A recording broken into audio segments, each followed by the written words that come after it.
¿Cómo ayudamos a controlar a nuestros niños la ira, el berrinche, el enfado, la pataleta que llamamos en muchos momentos? Bueno, eso es algo que a todos, digamos, nos desestabiliza porque para los papás es muy difícil de controlar.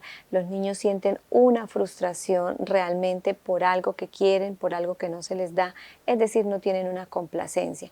Y esta emoción de la ira se manifiesta de dos maneras. Una externa, que es cuando se siente, por ejemplo, que no hay control sobre la situación y que los niños empiezan a tirar las cosas, empiezan a llorar, a gritar. Digamos que esa es la manifestación externa o a golpear algo. Pero adentro pues también hay una forma de manifestarse que es que se sube la presión sanguínea, la respiración, se acelera el tono muscular, el ritmo cardíaco. Todo esto ocurre aún en los más pequeños y eso es lo que tenemos que cuidar. Hoy vamos a aprender cómo podemos ayudarles a controlar un enfado. Lo primero que nosotros tenemos que identificar como adultos es cómo, digamos, vemos que se presenta la ira en los niños, cómo la reconocemos, porque no todos actúan de la misma manera. Algunos, digamos, que hacen su pataleta, gritan, lloran, y otros apenas si se aíslan o empiezan a dar, digamos, como palabras por allá al escondido, como que refunfunean por allá al escondido. Esa es una manera, o se aíslan. Entonces nosotros los padres vamos primero a identificar eso. Lo segundo es cómo lo vamos a manejar. El autocontrol del adulto es supremamente importante y el modelo que le dé al hijo desde siempre, porque los adultos también cuando se enojan también tiran cosas, también dicen cosas desagradables, son agresivos en sus palabras, en sus actitudes y en ese lenguaje no verbal. Cuando un adulto hace eso delante de un niño, le está enseñando que la ira se maneja de esa manera, que hay que comportarse así, iracundo, tirar las cosas, ser agresivo, decirles cosas negativas a las otras personas y reclamar con gritos. Entonces, eso no lo podemos modelar. Si nosotros somos de ese tipo de comportamientos, tenemos que hacerlo no delante de los niños y procurar, por supuesto, siempre autorregularlos para que cuando el niño tenga su episodio de ira, él pueda imitar lo que nosotros les hemos enseñado. Nosotros les imitamos o les enseñamos buenos modales, cómo hablar, cómo saludar. Este es uno de los modelos más importantes. Después de ese paso, de nosotros ayudarles es decir, enseñarles cómo se maneja con nuestro ejemplo, les vamos a explicar qué es la ira, en qué consiste, cómo se siente, ante qué situaciones se pueden presentar, y cuando el niño tenga un momento de ira, entonces le vamos a decir, acabaste de pasar por un momento de enfado, actuaste de esta manera, pero no es la manera correcta, se hace de esta. Y ese es un entrenamiento que se va dando paso a paso y a medida que el niño va presentando sus episodios de ira, que él reconozca cómo se comportó, cómo estuvo, digamos, de manera inadecuada manejado y también cuál fue la forma correcta para que él aprenda a conocerse y autorregularse. Revisemos entonces cómo enseñarlo a actuar de una manera mucho más específica frente a esta situación. Enseña al niño a actuar sin ira.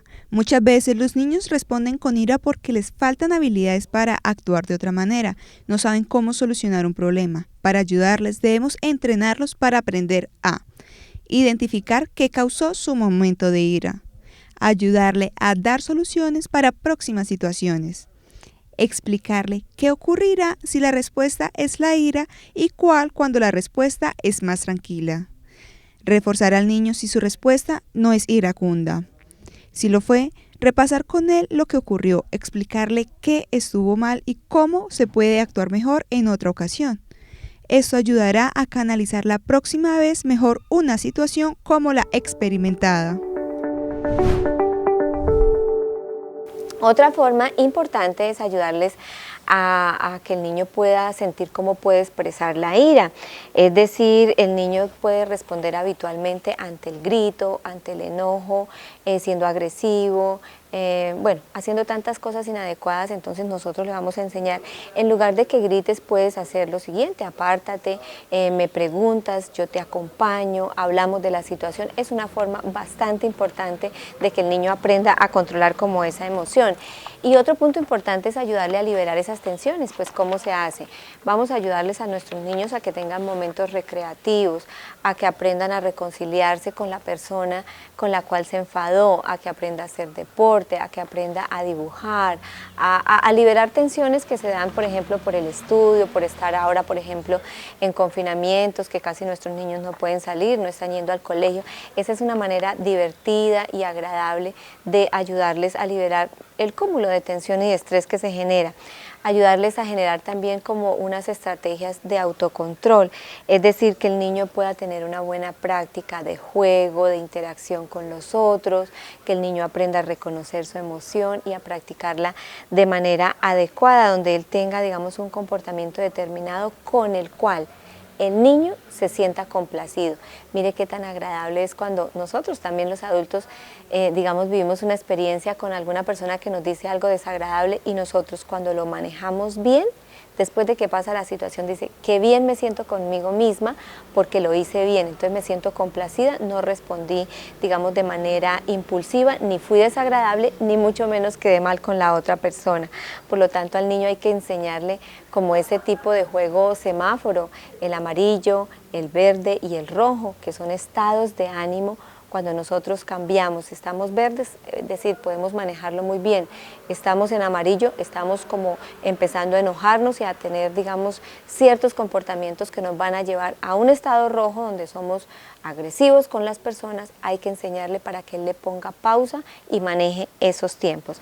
Y por supuesto, uno muy importante que es fomentar la empatía, enseñarle al niño a que el otro también se resiente, que el otro siente, que le duele, que se molesta, que va a quedar mal con nuestra actitud y que no nos gustaría que nos hicieran lo mismo. Esto es bastante importante para que él también tenga consideración con las otras personas y que no es importante o es importante permitirle mejor al niño que llore y que sufra también el momento. No hay que decirle que por esas cosas ni se sufre ni se llora, porque le estamos enseñando a que las tensiones no se liberan y se manejan de manera inadecuada.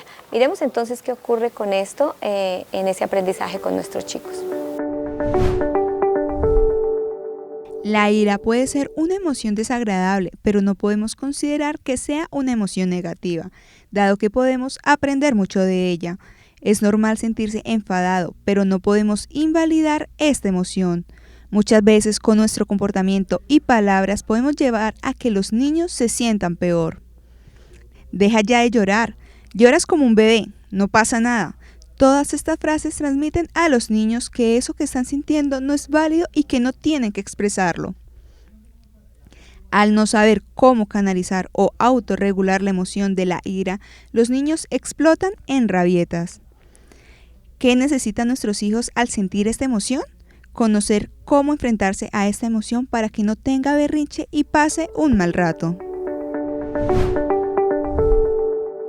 Es muy posible que durante una rabieta una persona y más nuestros niños requieran un abrazo, pero sabemos que no a todos les agrada. Hay personas que no les gusta que se le acerquen en el momento en que están pasando por un episodio de enojo.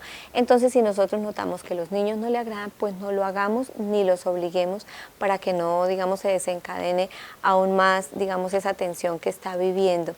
Aunque no siempre es posible, también debemos enseñar que nos tenemos que entrenar para el momento.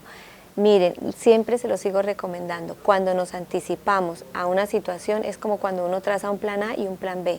Entonces el plan A, que pueda ser el momento difícil y cómo actuaríamos en eso. Cuando nosotros enseñamos a los niños, entonces anticipándonos a algo que puede ocurrir, en el momento que llega la situación, algo les queda y ellos van a poder hacerlo mucho mejor. Esto siempre redunda en una salud mental adecuada, sana y de bienestar para todos.